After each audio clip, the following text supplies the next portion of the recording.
हर समाज को जो नवी मुंबई में जगह दिया है, ये सब चीज़ में दादा का बहुत बड़ा इन्वॉल्वमेंट उसका है।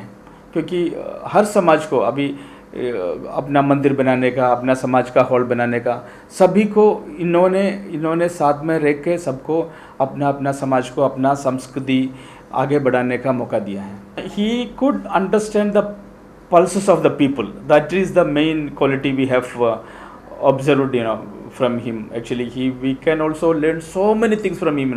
कोई भी उसका पास में कोई भी इशू लेके जाएगा, बहुत वो अपने को अपनापन लगता है उनके पास जाएगा तो वो अपना साथ में देखेगा, अपना साथ में बैठेगा, पूछेगा भाई क्या है, and he immediately start acting on it. That is a wonderful, part of a politician. So see, Navi Mumbai is a cosmopolitan city, and we have people of different caste and creed living over here. But he is there for everybody, be it the Jain people or the Sikh community or the Christian community or the Muslim community. He is the one who's continuously talking about the crematorium or the burial ground for the Shia people. He takes up this subject on his own with SIDCO. It's not like every time these people come forward with their demands. He also knows what each community needs, and he's trying to give them everything.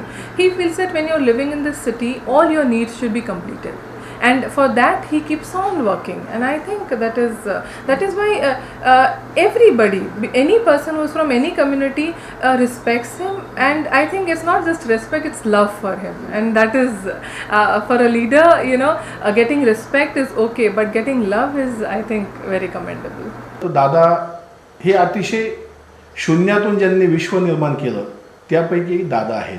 कारण त्यांना गरिबी आणि जनतेतील सर्वसाधारण असणाऱ्या अडीअडचणी याची जाण असणारा असा हा नेता आहे. आणि त्यांना गरिबापासून तर श्रीमंतापर्यंत सर्व गोष्टींचं अभ्यासपूर्ण असं व्यक्तिमत्व ते समजलं जातं. लोकांना घडवलंय. आज नवी मुंबईमध्ये राष्ट्रवादी काँग्रेस पक्षाची जी एक हाती सत्ता येते ती काय येते? नगरसेवकाच्या निवडणुकीमध्ये लोक उमेदवार बघतात, पक्ष बघतात, आणि त्या पक्षाच्या माध्यमातून नेता कोण आहे हे बघतात.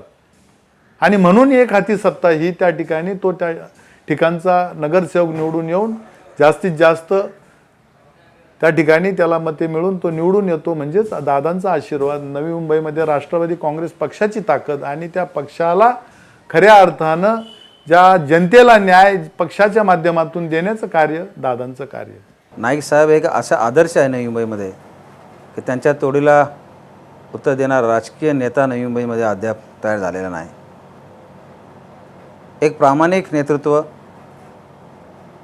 शांत नेतृत्व, योग्य वेळी योग्य चांगलं डिसिजन घेणारं नेतृत्व.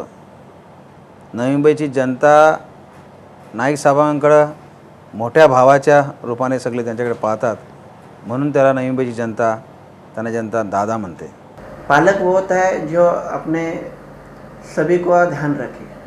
दादा हर को सुख दुख में, आज दरबार में आप देखेंगे तो किसी भी स्तर का, वो छोटा हो बड़ा हो, अपनी समस्या लेके आता है. अपने खुद के घर की समस्या जैसे उसको महत्व देते हुए सॉल्यूशन देते. आज किसी की बीमारी हो, किसी का प्रॉपर्टी सॉल्यूशन हो, या कोई भी अन्य समस्या हो, कभी उन्होंने ऐसा महसूस नहीं होने दिया कि मैं मंत्री हूँ. और आप महाराष्ट्र में हम शान से कह सकते हैं, हमें इसके ऊपर बहुत गर्व है कि एक ही ऐसा हमारा मंत्री है जो जनता के बीच बैठ के उनकी समस्या सुन के उनके सॉल्यूशन देता है. इसके लिए उनको दादा पालक मंत्री बोला जा सकता है. कभी भी किसी ने भी, कौन सा भी पार्टी ने एक साउथ इंडियन बोल के कोई पद किसी को दिया नहीं है. हमें कोई पहचानता तक नहीं था.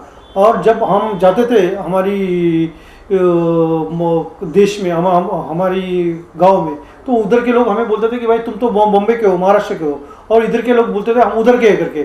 तो हमारी एक स्टेटस नहीं थी. हमें यहाँ पर पहचान और हमें एक स्थान देने वाला आदमी दादा ये था. आज शिक्षण मंडल का इतना बड़ा पोस्ट है. आज वो पोस्ट एक तमिल लोगों को दिया है, एक तमिल कम्युनिटी को दिया है. इससे बड़ा मोरल सपोर्ट और क्या हो सकता है. गणेश नाईक साहेबांचं व्यक्तिमत्व हे सार्वभौमत्व असं व्यक्तिमत्व आहे. नवी मुंबई शहरातच नव्हे तर पूर्ण जिल्ह्यामध्ये त्यांच्या व्यक्तिमत्वाच्या माध्यमातून अनेक गोरगरीब जनतेला मग ते चॅरिटीच्या माध्यमातून असेल, शैक्षणिक माध्यमातून असेल, अनेक सर्वसामान्य लोकांना मदत करण्याच्या दृष्टीनं त्यांनी यापूर्वी अतिशय अग्रक्रमाने पावलं उचललेली आहेत. परीस म्हणतात, परीस जसं हात लागलं त्याचं सोनं होतं, तसं त्यांचं व्यक्तिमत्व आहे. एक सामान्य कार्यकर्ता मी आज मला परिवारावरती पाठवून माझंही परीस झालेलं आहे. म्हणजे साहेबांचा ज्याच्यावरती हात पडेल त्याच्यावरती त्याचं सोनं होतं, हे साहेबांचं व्यक्तिमत्व आहे. आणि एक सामान्य कार्यकर्ता मोठ्यात मोठा होतो, हे साहेबांचं फार मोठं व्यक्तिमत्व आहे.